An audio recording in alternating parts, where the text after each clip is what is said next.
Hello, everyone, and welcome back to another edition of the Penscast Mailbag here at the Skating Penguin Network. I am your host, Garrett Bahana. As always, alongside me, the fellow contributing writer over at Pensburg.com, Robbie Noggle, and the one and only, the one-syllable man himself, it is Snail. And we are back to answer some more of your burning, most desirable questions that you submitted to us on Twitter. Just a short note before we get into the mailbag. If you would like to contribute to future episodes of the mailbag here at the Skating Penguin Network, you can do so by following us on Twitter at PenguinsFFSN. Every Sunday, we will send out a mailbag tweet asking for your participation in these very mailbag episodes. And folks, we have 18 questions on tap for myself and the two others with me this week. We'll get started with Robbie with question number one. Question number one comes from Brian. Pat and Hunter spoke on the Locked On podcast on Friday, and I thought I'd like to get your answer. And the question asked to them was, who is your pick for the biggest training camp surprise to make the team? So, Robbie, looking at the guys that they've brought in on PTOs and potential competition and battles in training camp, do you have a player in mind who might surprise the masses? So I'm just looking at the roster, and I think we've discussed Mark Pysyk here a couple weeks ago when he signed his PTO as a potential guy that could push like a Chad Ruedel for that sixth defenseman spot. Colin White just signed a PTO this past week. So another possible name thrown in the mix here once camp starts in about a week and a half. But just looking at the actual roster of contract players right now, just looking over that, because it seems like your top six is pretty set, even with Gensel missing a first week or two of the season, still recovering from surgery. I think looking at the roster, it's pretty straightforward for the most part, outside of some bottom six spots.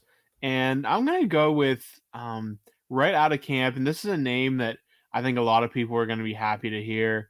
It's going to be Alex Nylander making the team right out of camp. At some point, he needs a legit shot, and with Drew O'Connor playing up, likely in the top six until Gensel comes back, there's going to be a bottom six spot open. Nylander is, I think his stats show that he's probably too good to be playing in Wilkes-Barre at this point. He deserves a legit NHL shot. The worst case scenario is he's more like if there was a league between the NHL and the AHL, kind of that level. He's just like a tweener kind of player. But I think you have to give Alex Nylander a shot, and I think he's going to come out with a fire in this camp, knowing that he's right on the cusp. He got a chance last year, and I think he's going to be your dark horse to make the team right out of camp. Maybe not so much of a dark horse because he made game action last year, but I think that it's just the writing's on the wall for him to make it. And if he has even any kind of good showing at camp, I think he's going to make the roster night one against Chicago. So I'm going to go with Alex Nylander for that question, just because I think it's a guy that everybody knows, but a guy who's kind of still on that bubble of AHL, NHL. Question two from Brian. Not really a question, more or less a statement of fact and entertainment on Brian's part. Brian says, I'd love to see Snail's reaction to driving around Pittsburgh for the first time. He wants to see Snail attempt driving on the Fort Pitt Bridge and going through all that chaos. Brian thinks that would be some top-notch content. Well, I've never driven on any roads east of the Mississippi, so I have no idea what it's like navigating this Fort Pitt Bridge or or any Pittsburgh traffic, but I don't know how much you or Brian knows about Seattle and Seattle traffic, but I have to be totally transparent with you, and I'm not trying to boast or brag, and this is nothing to boast or brag about, but dude, driving in Seattle is extremely hectic. I think Seattle like Yeah, I think ranked any city. Yeah. Seattle has like the ranked like worst drivers. We get a lot of flack for that. And they're not those drivers that are getting that bad reputation are not homegrown native Seattles, because when we take our driver's tests and start driving, I mean, Seattle, it's insanely hilly, like lots of very steep hills. It rains all the time. The roads in downtown Seattle are all still like the old roads. So they're like, instead of being like a natural 2 cars width wide, they're like actually realistically like a lane and a half. And people like park on the sidewalks. So it's like Tetris fitting cars. And it's like during rush hour traffic and, going this like the full speed limit. It is super hectic driving in Seattle. I grew up navigating those streets, and I've driven in LA traffic before. I think the only states I've actually really driven in are just all the West Coast ones, like Washington, Oregon, California. But LA traffic is super hectic, but I would say that there is nothing more hectic than downtown Seattle traffic at like 4 p.m. or 5 p.m. on a weekday. So I think you might be surprised, Brian, at how well I'd be able to handle maybe some Fort Pitt Bridge traffic, or I don't know, whatever you guys got over there. I would be confident in my ability to navigate that, much to your surprise. So I have to ask you this question, Snail, because this popped up as soon as you mentioned driving in Seattle.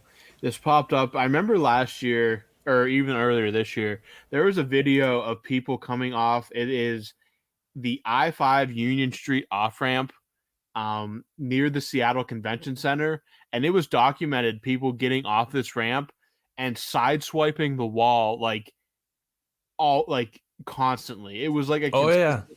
and I'm like, is there something special about this ramp specifically that makes it more complicated, or is it just people don't know how to drive? Dude, yeah, I saw that video. And seeing that video, I was extremely shocked. I would like to know the data on if those drivers were from like California or not, because we all know, I think, can we all agree here that people from California, they're probably the worst drivers in the country? I've never driven in California, so I can't really say. But Yeah, I can say that Pittsburgh drivers are they're Not good. certainly they're in a class of their own, and it's not a very good one. Okay, so before I get to what you asked, Robbie, I just have to say this, because there are so many. Seattle is a city in transition right now, and it's so many people moving from Silicon Valley, the Bay, LA. They're all moving up to Seattle. There's a lot of opportunity in Seattle right now for like in the tech industry. So they're all moving up, and dude, in California, it's flat and it's dry all year. In Seattle, it's very hilly. The roads are very windy. Even like I-5 isn't just a straight dart like north and south. There's some tunnels and some twists and turns. I could go on and on about the driving in Seattle right now, but what you're talking about, Robbie, that Union Street exit or whatever, I've navigated that. My sister used to work at the hospital that's right. You can literally see right there. I wouldn't be surprised if that security cam footage is like from the hospital right there. There's nothing that tricky about it. I don't really totally understand why that happened. I haven't really been back to it. I think maybe I have actually been back since that video came out. And to me, it's so not intimidating or weird that I've never even noticed or thought about it since seeing that video. So I couldn't tell you why people have so many troubles with that exit. Yeah, I didn't. I was just I remember seeing that video and it just popped into my head that I'm like, oh, that was Seattle. Not when as soon as you mentioned driving in Seattle, I'm like, I bet he's at least familiar with it, whether or not he actually has driven it or not. But yeah, I remember it popping up on social media as like a look at all these cars crashing all the time, at this one specific off ramp / intersection. So, but yeah, it's there's bad drivers everywhere. Every city has its own quirks and when it comes to driving. So, I mean, Seattle's no exception. Pittsburgh no exception. LA is obviously has its own traffic problems, but I feel like that's definitely, and the more people gravitate toward these urban areas, the worse it's going to get. Absolutely. I agree.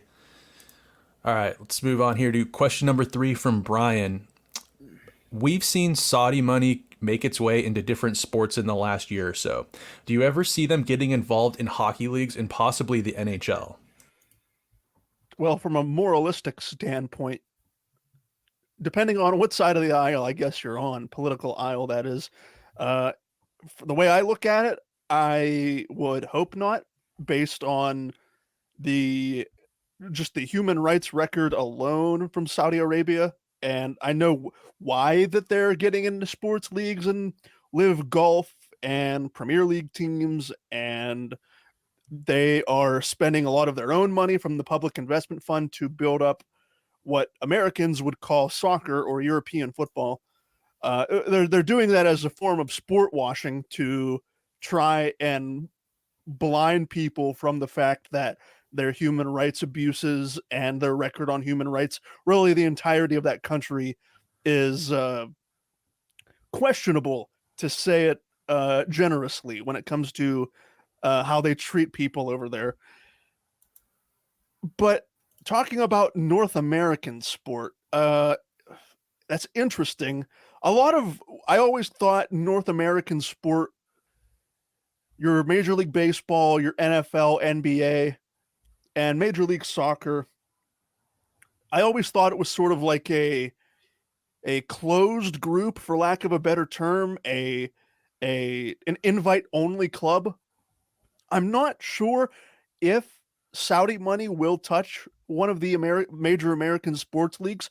At the same time, I wouldn't be surprised if it actually happens, because all of these billionaire owners who own these professional sports franchises, all they want is to make more money. And everyone who has seen that Saudi investment, whether it's Live Golf or in the Premier League or in their own soccer leagues in their own country, they have money to spend through their public investment fund. So will the billionaire owners take profit and money over ethics and morality?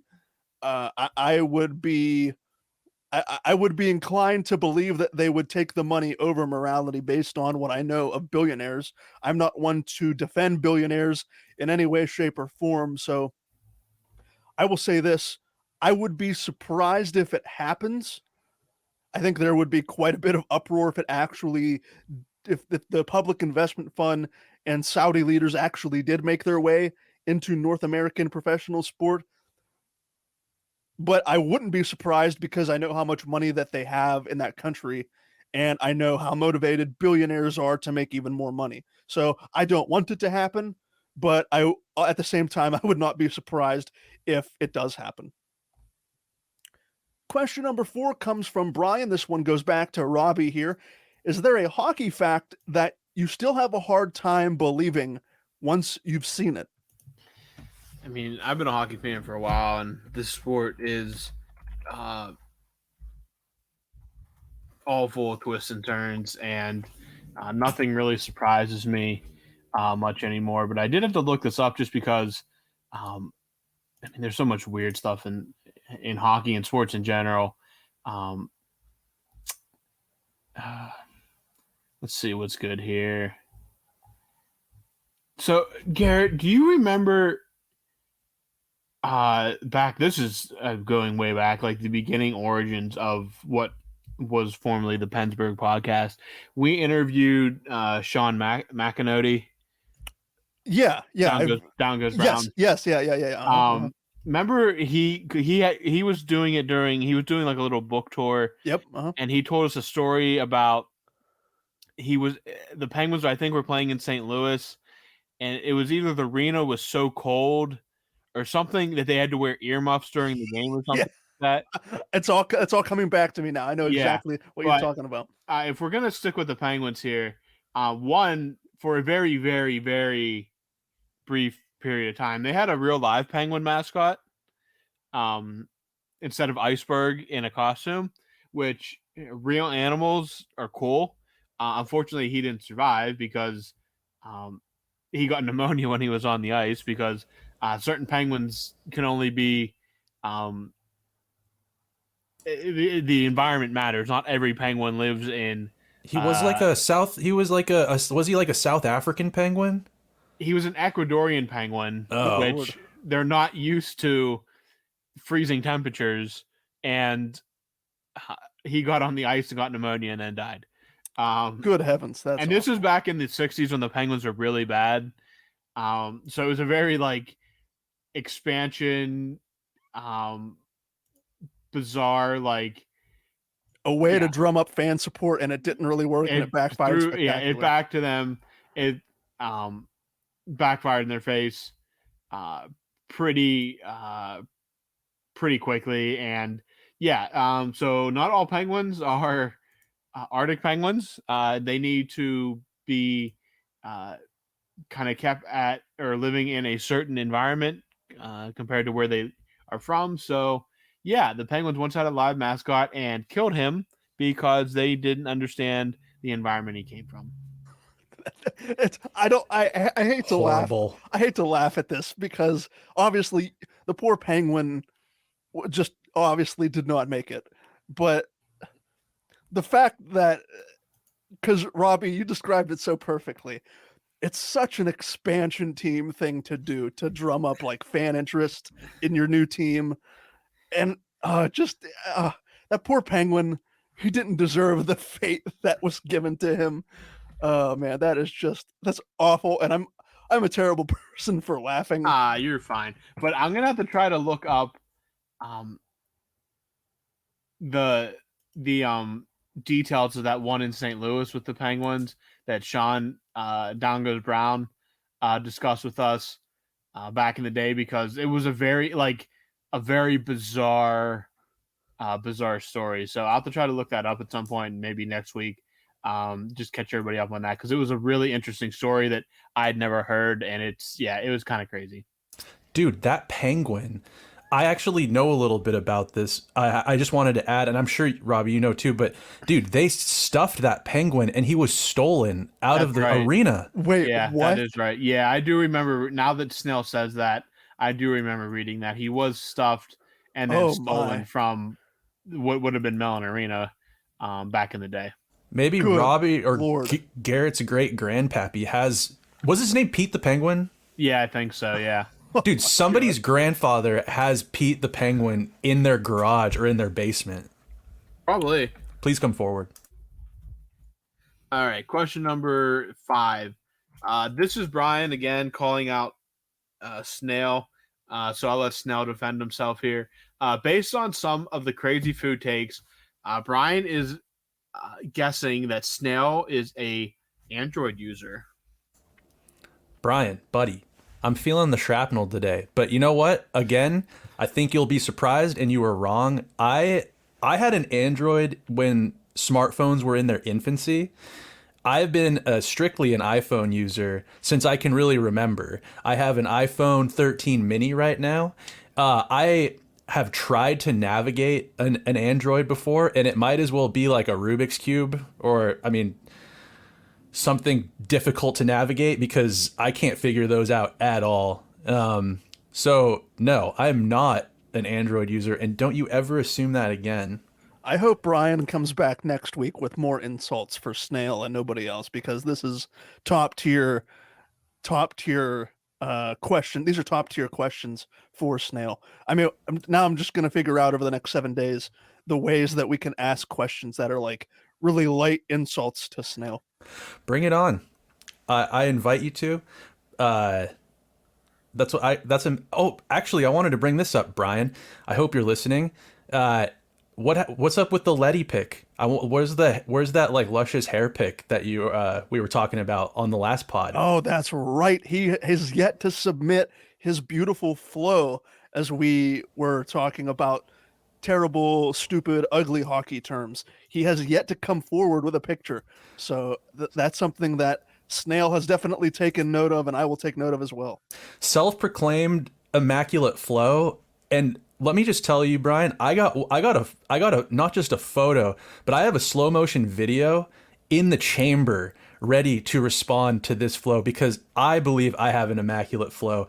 My Letty game is strong, as they say. This is the beef I didn't know I needed, but now that it's in my life, like the beef between the host and the question asker, uh, being the mediator, I think this is fantastic content.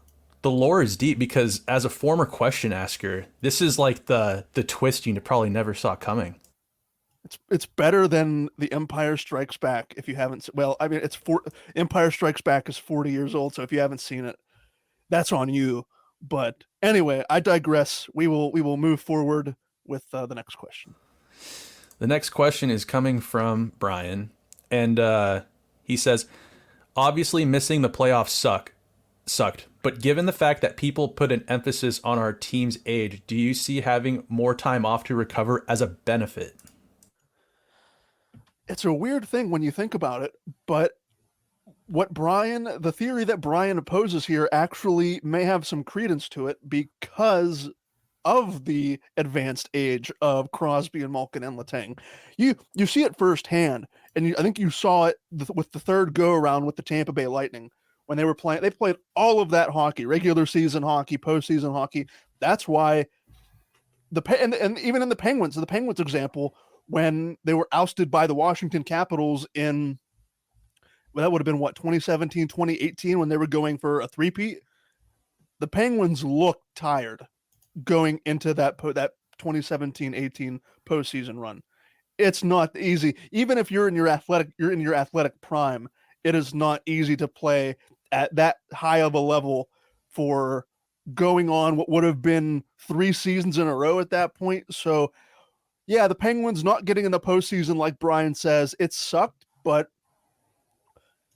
the good thing is, as we head towards October and the season starting, is that even in their advanced ages, and I'm acting like they're all senior citizens when they're still, all three of these guys are peak athletic freaks, but the more time you have to recover and rest your legs, the better, because it's harder as you get older to keep up. They often say it's a young man's game, and for Letang, Crosby, and Malkin to be over the age of 35, it may not be easy to recover and recuperate if you suffer an injury. So yeah, having this extra time definitely could be beneficial, even if it came at the cost of the postseason streak and all of that at the end of the Ron Hextall era. Question number 7. I guess this is for both of us, myself and Robbie, but I'll take the microphone over to Robbie here. This comes from Brian.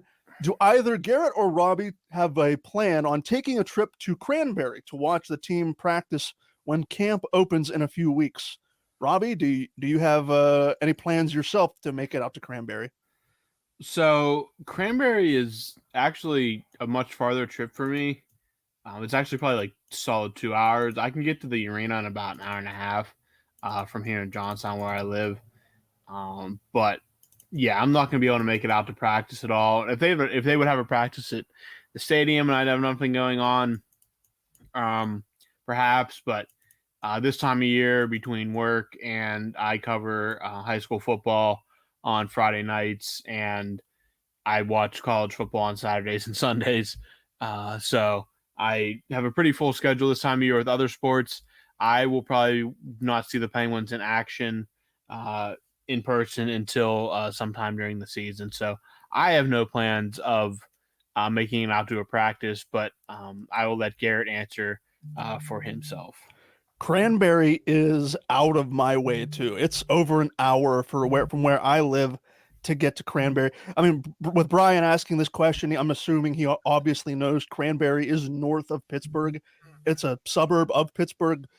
From where I live to get to downtown Pittsburgh, on a good day with limited traffic, it's about 45 minutes, and it's over an hour. It's like an hour and 10 minutes from my house to get to Cranberry with limited or good traffic. So it's quite a ways away. I wouldn't root. I'm honestly never up north beyond the city. I'm hardly ever up there for anything.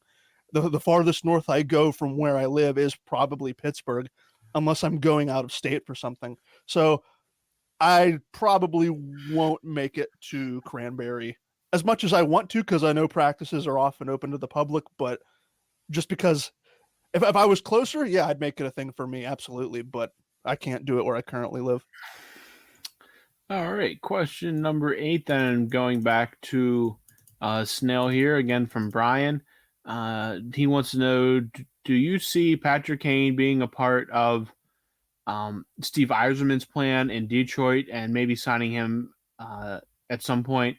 Would this move make them another team we'd have to fight with for a playoff spot? Yeah, so it is rumored that Patty Kane wants to link back up with his old pal DeBrincat, who's now in Detroit, who recently was traded from Ottawa. They were a pretty nasty duo, so I could see why maybe Kane wants to follow his old pal over there and see if they can reignite the magic between those two. But do I see it happening? I don't know. I feel like Kane's one of those dudes, even after this injury, he can kind of write his own ticket to just about anywhere. Obviously, he's going to want to go to a contender. I don't know. I don't know what's up with the Yzer plan. I'm not a Detroit fan. I think since they've kind of since Detroit has fallen into irrelevancy and Steve Yzerman stepped in as the GM, I have been a little bit curious to see what he does, what he's doing with that team, because of just the dynasty that he was a part of in Detroit. And I think they've kind of been missing on some draft picks, which is very unlike Yzerman, knowing what he's done in Tampa. I can't say for certain. I don't know if Steve Yzerman sees like Patty Kane being a part of their big picture right now, because they're not a lock to make the playoffs, I don't think, by any means. They are much improved. Stevie Y's been wheeling and dealing over there. I think he's kind of trying, it seems maybe this offseason and even a little bit last year, he's been trying to kind of accelerate their rebuild. So do I see it happening? I mean, sure, I guess DeBrincat being there, that could definitely strengthen the argument that he could be a part of this plan. And as far as the second part of this question, with would the Red Wings essentially be a team that we're fighting for or fighting against for a playoff spot? Like I said, they're much improved, and if the Pens kind of find themselves slipping into a dogfight again for a wild card spot, and it's a tight race at the end, of course. I mean, I think with the Penguins, they missed by 1 point last year, and you got to think with kind of like you guys touched on a couple questions ago, for the first time in a long time, Sid and Gino and Tanger have had significant rest. They, not playing, not making a playoff run or playing in the playoffs at all. So I got to think that the Penguins aren't going to be in that dogfight with Detroit. I think we're safe from that. So I don't know. What do you guys think? Do you think Patty Kane in Detroit do you think that there's a reason to be concerned maybe that he's going to be linking up with DeBrincat and Stevie Y over there? I don't know. Patrick Kane, is it a bold take to say that Patrick Kane may be completely washed? I mean, I certainly don't think he's the same player at 5v5, obviously, because of the age. And he's coming off of hip surgery, right? I think Robbie mentioned it a couple weeks ago in a question regarding Patrick Kane. It's like hip resurfacing or something along those lines, if I'm not mistaken. So Kane definitely is closer to the end than the beginning. I could see him going to Detroit and linking up with DeBrincat, but I don't know. Patrick Kane doesn't scare me the way he once did. I'll leave it at that. Not at all. I feel the same way. I mean, I think maybe you saw what he did last year in New York. Granted, I think he was dealing with his injury. It was a little bit more of a raw injury. Obviously, he's gotten the surgery he's needed and is on the other side of it now.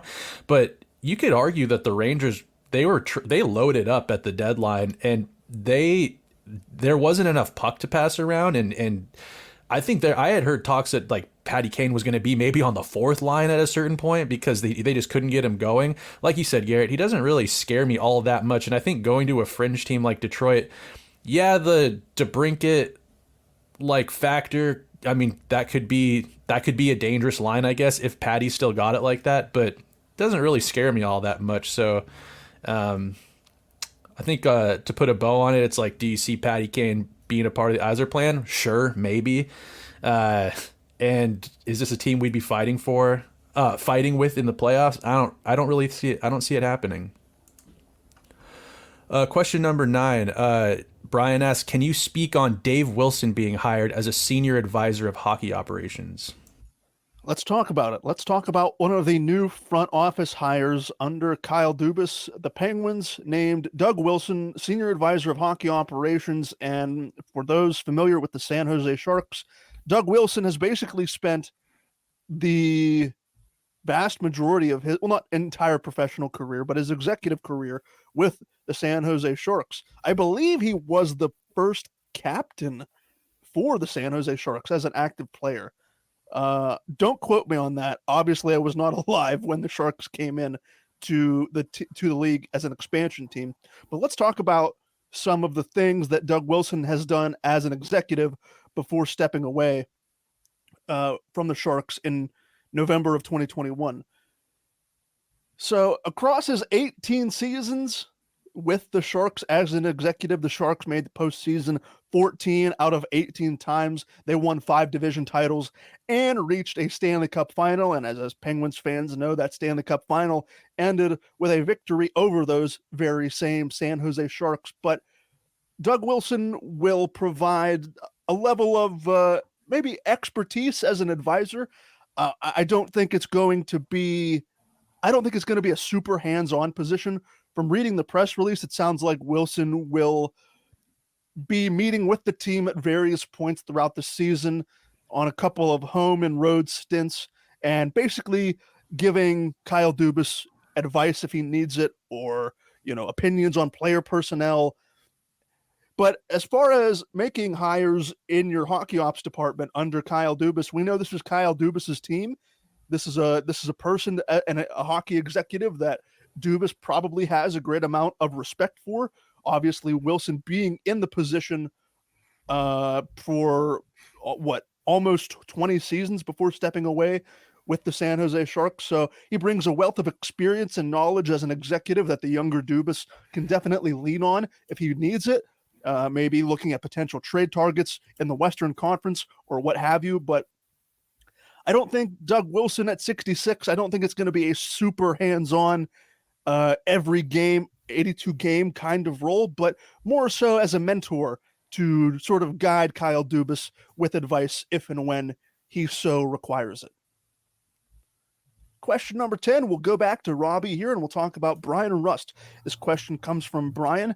If 20 goals and 46 points is considered a down year for Bryan Rust, what kind of year does he need to have in 2023-24 for it to be considered a bounce back season? Well, I am probably one of the biggest Bryan Rust stans you'll ever meet. I love Bryan Rust, and was so psyched when he re-signed last offseason in Pittsburgh. But yeah, disappointing season. I would like to see around. I mean, he was on pace to score 30, both the COVID shortened year and then the next season when they played 50 games or 56 games, whatever it was. He was on pace to score 30 both those times. He's never scored 30 in his career. If you give me 20-30 or 20-40, I'm completely happy. 30-30, 30-40, I'm completely happy. We know he can be on pace to score 30 goals. He has that in him. The speed's still there. He was snake bitten a little bit last year. As long as that shooting percentage can come up a little bit, he can be that guy. The underlying analytics are still there. So give me somewhere in the range of 30 goals, between 30 and 40 assists. I'm a happy camper with him on one of the top 2 lines then. I think that's definitely playing to his contract. So somewhere in that zone is perfectly satisfactory in my eyes. Question number 11, again from Brian. Here's our food question. This is for Snail. He'll start us off here. What is the best chip dip combination? I love this question. I am a huge chip and dip guy. So we're gonna obviously roundtable this, but let me just I kind of divvied this up into a few different kind of scenarios here. So if I'm out and about running errands, I I'm hitting up Chipotle for their chips and their guac. I've heard you guys say Chipotle is maybe a little bit overrated. I To me personally, I'm not. I mean, I think it's good. I just, to me, for what you pay, I think there's at least locally, there's better options in my eyes that give you the same quality for maybe a little bit less. Okay, that's fair because I would hit like an authentic taco truck or something if I'm looking for like good Mexican food. Yeah, But that yeah. but Chipotle, I don't really go to Chipotle to scratch that itch for like legit Mexican food. It's like it's fast food. It's like a fast food option, and yeah, it is expensive. It is overpriced. I will say that. I'll give you that, Robbie. But dude, their guac and their chips, they have like this like they're so salty and they have this like lime hint of lime to them. I don't know if you guys have ever had it. It's so fire. I love Chipotle. And they're yeah, if I'm out and about for a quick bite, if I'm really feeling like a chip dip combo on the road or something, I'm hitting up Chipotle for their guac and for their chips. If I'm at home and if I'm making something at home, maybe trying to save a little money, maybe I'll do like a baba ganoush with like a pretzel or a pita chip or something. Also like a roasted pepper hummus is super fire. And then if I'm going to the store and like I'm watching like a hockey game or like this year I'm gonna be watching a lot more football. Tortilla chips with a habanero salsa to kind of cleanse the sinuses, get that going. Those are kind of my go-to dips for said scenarios. So I'll leave it at that and put a bow on it, and I'll pass it over to you guys now. I'm curious to hear what you guys like. Robbie, do you want to go first? Yeah, I'll go. I am a huge kind of like in your vein there. I love tortilla chips and any kind of queso or salsa. I love guac. Guac is like I love, and I never used to like guacamole growing up, and man, I love guac. All kinds of guac. Um, I love a good like cheddar queso. I was at a place in Pittsburgh a couple weeks ago, taco joint. And I cannot remember it off the top of my head. If I looked it up, I'd know it. They were down by the convention center. Fantastic homemade tortilla chips, and they had guac with street corn on top of it, and they also had a great kind of like spice. I don't want to call it spicy. It had a little spice to it, but just enough of a hint to give it um, a little better taste. But I love any kind of tortilla chips, any kind of guac cheese salsa dip is my preferred combination. I absolutely love queso, especially when it's nice and warm. There's it's a chain restaurant. It's called Condado Taco, and they have obviously it's a taco joint. That's the main thing they specialize in, but you get various kinds of dips that they have, and there's I can't think of the names of the dips off the top of my head, but there's one. That's what it was. Condado, was it Condado? Yeah, it was right by. I don't know what. There might be more than one in Pittsburgh. Yeah, I think there is. But we went to the one by the convention center. Yeah, it was fantastic. There's one dip that, and I get it all the time when I'm with my sister and brother-in-law. It's a queso dip, but I think there's like chorizo in it. Yeah, that's what we got, and it was fantastic. Oh, it's so good. It is. Oh, thinking about it right now, I want to go get me some.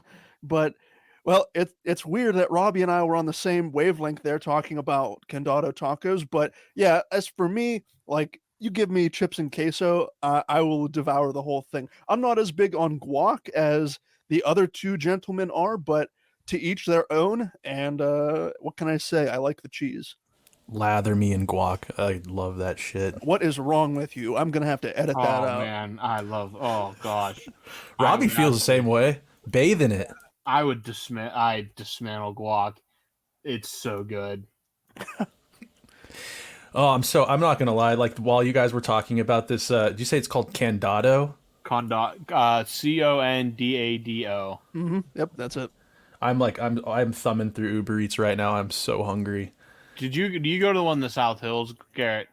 I think that because when I haven't gone in person, we've done Uber Oh, Eats. okay, yeah. But if you're, South Hills is probably the closest one to where I would Uber Eats from. But Yeah, down by like Mount Lebo and stuff. Yep. Yeah. Yep. Yeah, it's their tacos are fantastic too. They're like well, they have like a pre-made menu, but then they Yeah. have like a menu that you can put on whatever you want to. And I got like I got two with like one with like brisket and one Yep. with their chicken. Oh man, it was the homemade everything was so good. I would go there again if I'm ever down that area. I'm absolutely going there again in a heartbeat. They were so good. I'm not even gonna lie. I'll tell the truth right now. I've gotten Condado a couple of times, and each time, Robbie, if you can envision their tacos aren't what I would consider very big, but they're not bite size either. I have no problem. When I get my order, I'll put in an order for like 4 or 5 tacos, and Oh yeah, I could easily, if I'm not eating really anything else, I could easily dismantle um, a handful of their tacos. They're excellent. yep, excellent. I'm really curious about this. So kind of moving off the let's like remove the dip from this question. So when my grandparents would go visit my family in PA, they would always come back with I think they're called like Old Dutch ketchup chips. Do you guys have you guys seen those over there? Is that something that do you guys like ketchup chips? I thought ketchup chips were only in Canada. No, you can get them in the United States and probably more out east. I'm not a fan. I like ketchup, but I'm not a fan of like the chips. Like it's too much of a ketchup flavor for me. I like ketchup strictly as a condiment. But I know people that do like them, and you can't get them. They're very big, especially in Eastern Canada, but not a thing that I particularly enjoy. So they turned me on to ketchup chips when I was quite young, and I think the brand was called Old Dutch, if I'm not mistaken. Dude, ketchup chips are so fire. And then my love for ketchup chips kind of evolved into all dressed chips, which are mostly like a Canadian thing, but you can find them, I think, in the border states. Like we had them here in Washington for like I think during COVID for some reason we had them here, and those are fire. Actually, on my birthday last year, I treated myself by ordering. I found some online all dressed. I had to order them from like Minnesota, and I ordered myself just like a healthy stash of those. Have you guys ever had all dressed chips? No, I can't say I have. I mean, you being from Seattle definitely probably helps your influx of Canadian goods, but I've never had of all dressed chips. Yeah, I don't even know. I've never seen that at any grocery store. I don't even know what it is, to be honest with you. They're essentially a ketchup chip, but instead of just ketchup flavor, they've got a little bit of a vinegary taste to them. Not a vinegar chip by any means, but they're a little vinegary and maybe like a little smokiness to them. They're yeah, I should look up what exactly is in an all dressed chip, but they're a little bit more vinegary and smoky. Anyway, super fire. We'll move on unless you guys have anything else to add to the chip dip combo question. I do not. We can move on. All right, let's move on then. Question number 12 coming from Logan Cranky. Do you think Graves lives up to his contract? I think the biggest concern that people had when Ryan Graves signed that contract was they look at the cap hit, and it's 6 years at 4.5 million with a modified no trade.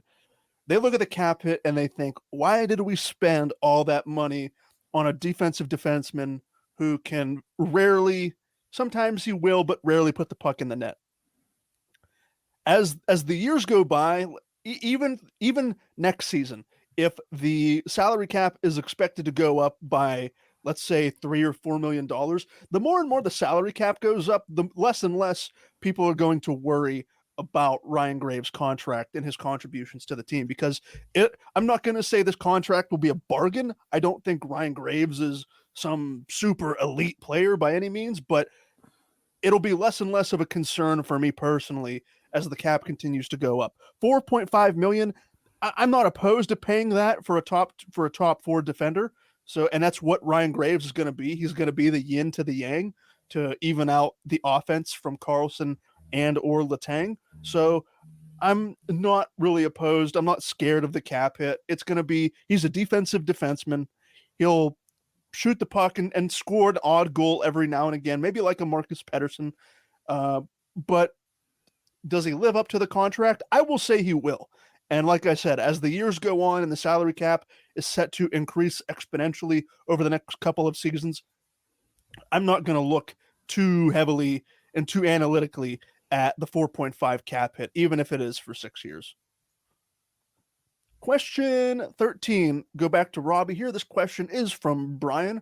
Which goalie had your favorite goalie mask? Johan Hedberg's Blue Moose mask will always stand out to Brian. Yeah, the Blue Moose mask is absolutely legendary, mostly because, again, he came over from Manitoba. That was his mask that he was wearing up there. He did change it the next year to make it black and gold. But the blue mask is legendary in Pittsburgh lore. I forget which of the Boston goalies used to have like bear jaws coming across the front of their mask, which was always really cool. Eddie Belfour, when he was in Chicago, had like the headdress feathers that were on his mask. And who can forget the legendary Dominic Hasek with the old little cage and tiny helmet. He never wore the modern day goalie mask that you all used to see, and all those are kind of legendary. Anymore, they're just, goalies just go off anymore with their designs, but the simple designs like Brodeurs with the devil logo, even Tom Barrasso's, which was just a simple black, gold, and white, or black, yellow, and white with some very simple designs on it during the early Cup years, are always legendary as well, in my opinion. But Hedberg's is always going to stick out, not just because it was blue, but because of his heroics during that playoff run to the Eastern Conference Final. It completely mismatched everything the Penguins were wearing. So it's forever going to be etched in Penguins lore for what he did during his time in Pittsburgh. Question number 14, we are now switching over to Kim from Denmark. If you could choose one game in Penguins history to attend, which would you choose? I would love to have seen Pittsburgh versus the Rangers in MSG when Mario got recorded 9 points. Yeah, God, there's so many games. Like, there have been so many, like, obviously, like, there's some cup victories in there that you'd love to be present for.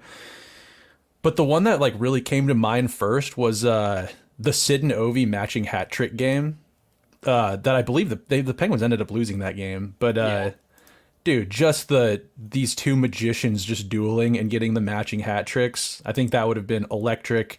They talk about it to this day. I think just these two epic prodigies just really lighting it up in a pretty exciting game. So I want to open it up to you guys. I think I want to hear what either of you would have to say if you could attend one game, or maybe you guys have already attended that game. But yeah, what about you guys? Yeah, I attended the one game that I don't think will ever be topped for as long as I live. I attended the double overtime game in the 2017 Eastern Conference Final against the Kunitz goal. Yeah. No, nothing will ever top that experience for as long as I live. I bought that ticket on a whim, like the night before, and I ended up going with my dad and his friend. And we were on completely separate sides of the arena. They were in like section 223, and I was on the opposite end. So I was just sitting next to a bunch of strangers, and I was exhausted heading into double overtime. I was losing my voice, and I just wanted the game to end so bad at that point. And when he gets when Crosby passes back, I think Crosby passes back to Kunitz, and it's a little like knuckler puck basically that goes past Anderson. That place, I've never heard an arena as loud as it was that night and I don't know if I ever will again. Dude, how was the underpants cam? Like, we needed underpants cam that game. How stressed were you? I was stressed. I wasn't pissing my pants. Like I don't get that extreme, but I, especially like I said, I got tired. I got really tired after the first overtime and the intermission after the first overtime, and so we go into double overtime. I'm thinking in my head, like as I'm watching it, okay, as long as we have possession, we have a chance to win. Every time Ottawa retook possession, I was like, oh god, this could be it. And the goal was scored on the opposite end of the ice from where I was, so I couldn't see the goal actually go in, but I saw the LED lights on the glass that go up when a goal is scored, and like from that second onward, like the whole place just erupted. Everyone in that arena was like in unison. They were all together for that moment. And I remember leaving my seat, finding my dad and his friend Doug, and I just could at that point, like it had not even sunk in that we were going back to the Stanley Cup final. I just couldn't believe we won that game, and I could talk about that game all night long. Didn't Phil almost end that? Yeah, Like, in the first overtime, it landed on top of the net. dude, I'm not even kidding. Every year, probably it's like right around this time of year when I'm really starting to get that itch to watch hockey. I like to crush a 6-pack and watch that game on YouTube. Yeah, it's still one of those kind of games where you're like, I'm just waiting for a different outcome. Like you're just like, just please happen. Please happen like I remembered it happening. I didn't dream it. Robbie, do you have a special game, whether you've gone to or you wanted to see? I would probably go a year earlier than that in the Bonino overtime winner Yep. Yep. against Washington. And so, funny story about that game. I was in Nashville for that series on a trip with my family, and Game 5 was Saturday when we were in Nashville, and they lost like 4-1 or something like that. Didn't get to watch it. Well, we had a tour and a concert at the Grand Ole Opry on Tuesday night during Game 6. And they go 3-0, feeling good. Damn, 3-1. Crap, that sucks. It's going to be a really stressful third period. 3-2 and then 3-3. And this was without knowing how it got to 3-3. We were backstage at the Grand Ole Opry on a tour when I got the notification that Benitez scored to end it. And I just had to remain calm and basically just not start screaming and yelling. And I finally got home and watched the highlights. I'm like, oh my gosh. But that is one game that I definitely wish I could have attended, because that was, man, I would have been an emotional mess. That was a good one too. I like that. All right, I guess you guys have anything else to add? I do not. Nope, we can go forward. All right, moving on here to question number 15, coming from Kim.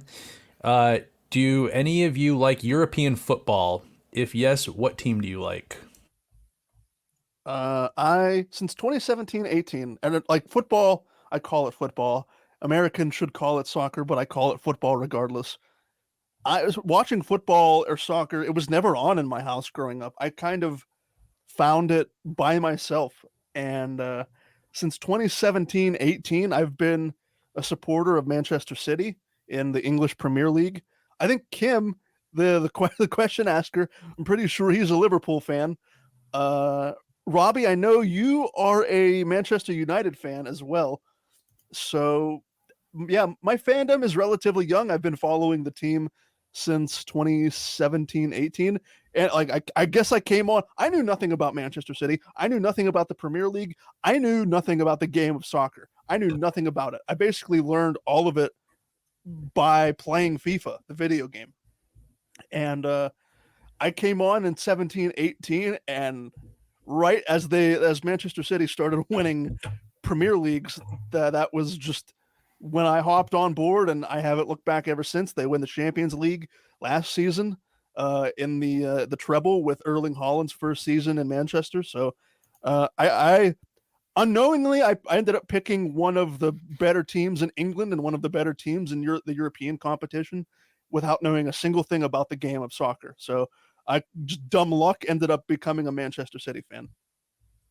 Wait, Garrett, you said this before. How do you know Kim is a fan of whatever team you just said? Liverpool. I see the profiles when they ask questions on Twitter. I'm pretty sure his Twitter profile picture or his Twitter banner it's I don't know if it's him, but I'm pretty sure it's Liverpool themed. I'm pretty sure his profile is Liverpool themed. Okay. So I could be wrong though, but I'm pretty sure that's where it came from. Yeah. I've been curious about that. I think you've mentioned that a few times. I don't watch soccer. Dad, if you're listening, I'm sorry. My dad was a soccer player. I played soccer my whole childhood up into high school. I don't think I've ever watched is it a match? A football match? They call the games matches. Yeah. I haven't watched a match on TV in my whole life. My dad is a huge Messi fan, a huge fan of European football.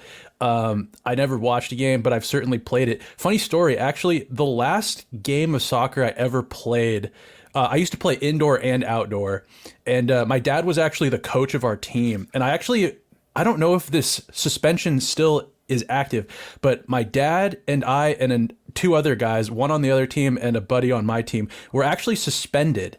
I brought the hockey mentality to indoor soccer, and I stuck up for my teammate and got into a tussle with the other player. And then the ref tackled me against the wall. And then my dad rushed the field to charge the referee. And we all ended up sitting out the rest of the game in the parking lot. So since then, I have not played soccer, and I certainly have not watched it. Robbie, do you have anything you'd like to add about your lonely Red Devils? I'm a Manchester United fan. I'm a Manchester City fan. We have Erling Haaland. We won Champions League. Man.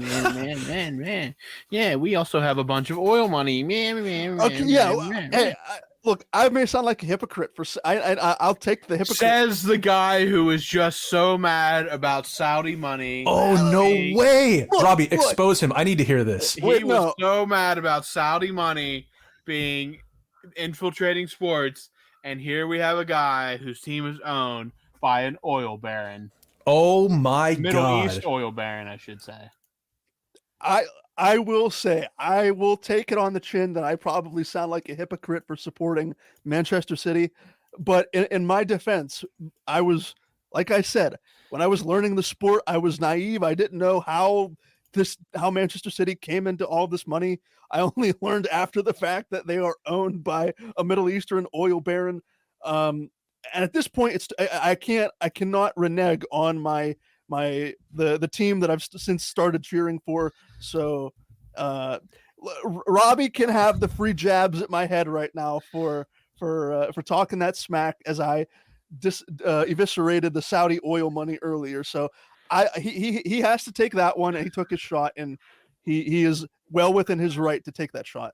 I understand, like, you came into the game late, and I mean, not knowing how, like, who they were owned by or how they got their money, and back in, like, what'd you say, 2017, 2018, how, I mean, difficult it was to Google stuff back then. Oh my God. To be able to find out that kind of information. So Sheesh. I mean, yeah, it's understandable. I'm sorry. Yeah, I mean, it's unfortunate, but you guys did win a treble, so you guys do have that. But at the end of the day, yeah, I mean, you're the one that has to live with it, so not me. So I'll just sit over here.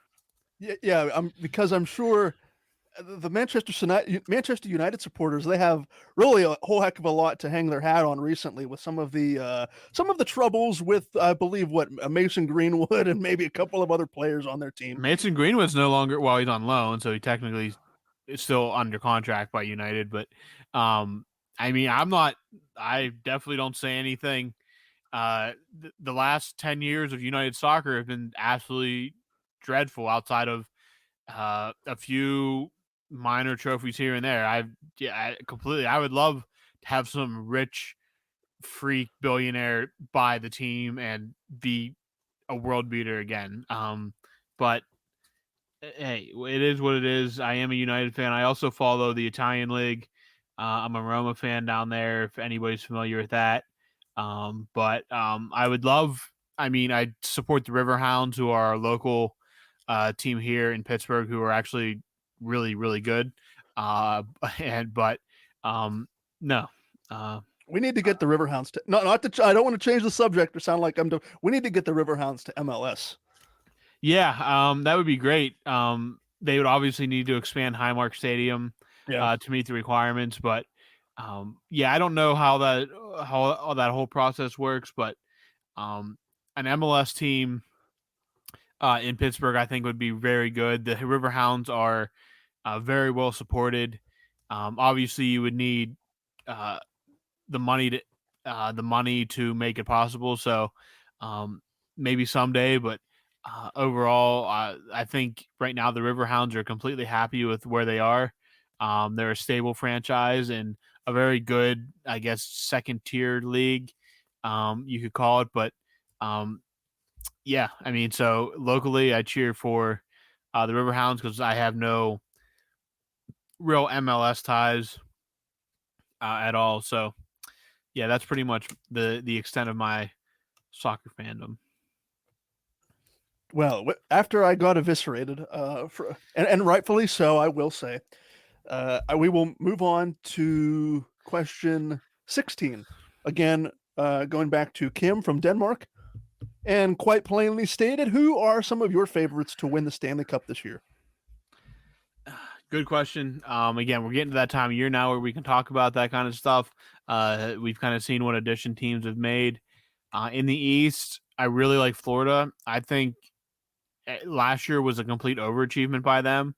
They're a year ahead of schedule, and I think they're going to be just as good this year, except for not having to fight for a playoff spot. I think they are arguably, with what Boston taking a step back with some of their losses, I think you can make an argument that they are a favorite to win um, that Atlantic Division. I really think that they are the deepest, at very least, the deepest team in that division. And while maybe Boston, you give the edge in goaltending, I really think that depth is going to be really hard to deal with over the course of 82 games.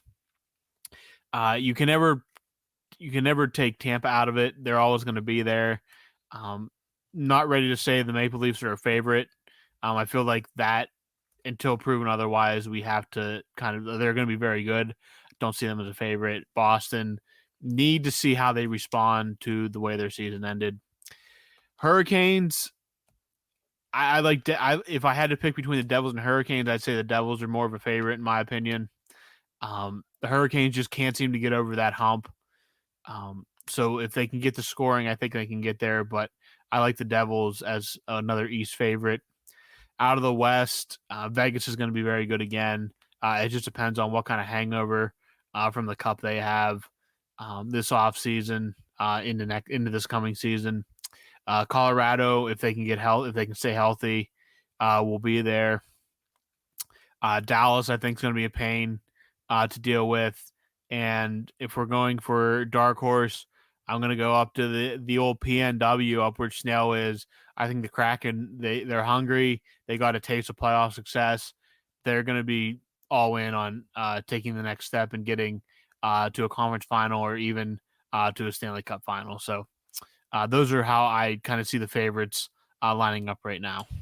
You think even with the injuries to start the season with Florida, they're still front runners? I wouldn't say. I think they're in that conversation of five favorites.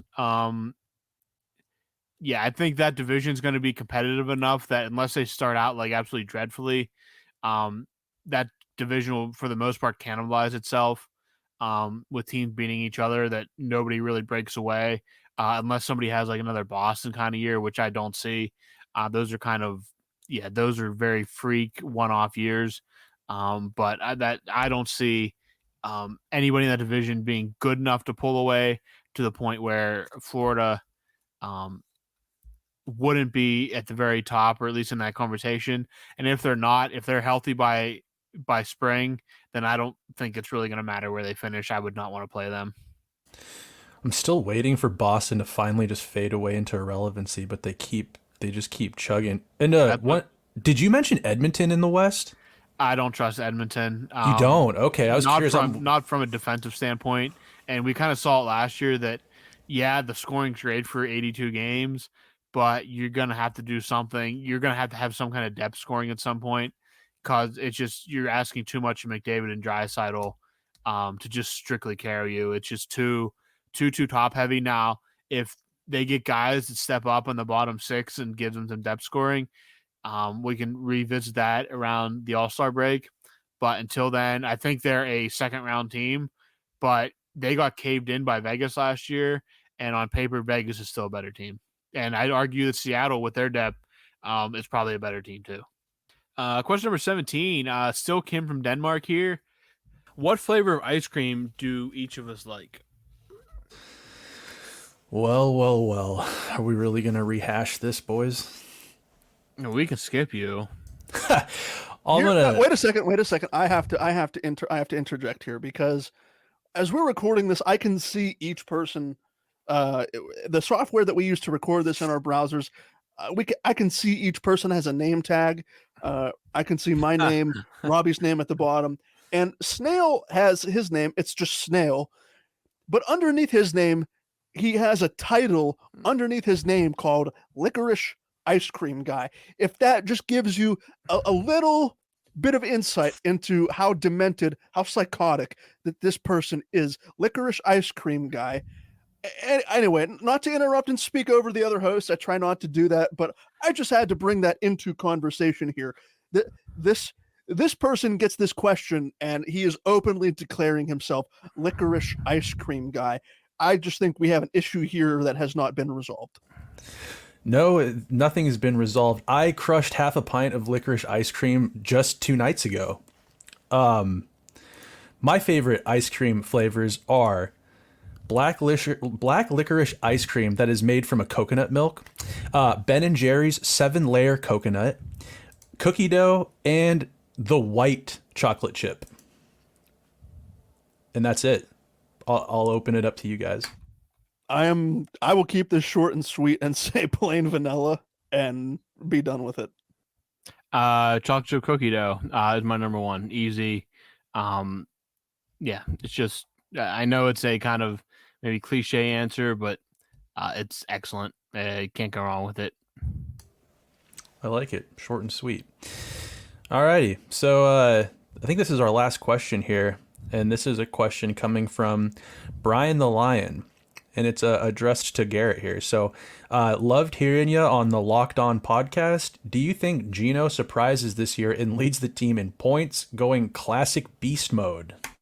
Well, I appreciate Brian the Lion listening to Hunter and Pat's podcast on the Locked On Penguins podcast. So appreciate you taking the time to see my face for radio if you haven't seen it already.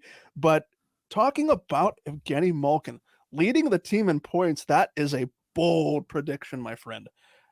If he were, I don't think he will, but if Evgeny Malkin were to lead the team in points, I cannot begin to describe how that would help this team in their quest to get back to the postseason. I think Evgeny Malkin is still very much a point per game player. I also think he's lost a step and not really the skater he once was. I don't even think that's controversial to say given his age. But I absolutely think, and I think I mentioned this before. If I didn't mention it on the Locked On podcast, I'll mention it here. For the longest time, Sidney Crosby had the benefit of playing with Chris Letang. And Evgeny Malkin as the second-line center, I don't want to say this, he got the scraps, but he was never sharing the amount of ice time with an elite possession driver like Chris Letang. With Erik Karlsson now in the mix, I think that could absolutely be a massive benefit to Evgeny Malkin and the points that he's able to produce, given Karlsson's ability to affect the transition game into the offensive zone, the ability to feed Malkin. I absolutely think this acquisition of Erik Karlsson, if it benefits one person individually, whether Evgeny Malkin gets to play with Chris Letang or Karlsson himself, if the Karlsson acquisition benefits one person on this team, I think it's Evgeny Malkin. And I think that very well could be reflected in the point totals at the end of the season. Well, fellas, we got through our controversial ice cream question there right at the tail end of the podcast, but I think that'll do it. That will wrap up this edition of another mailbag episode here at the Skating Penguin Network. For Snail and for Robbie Noggle, I have been Garrett Bahana. Thank you for sticking with us and listening to another edition of the mailbag episode. And we will be back for another episode with you very soon.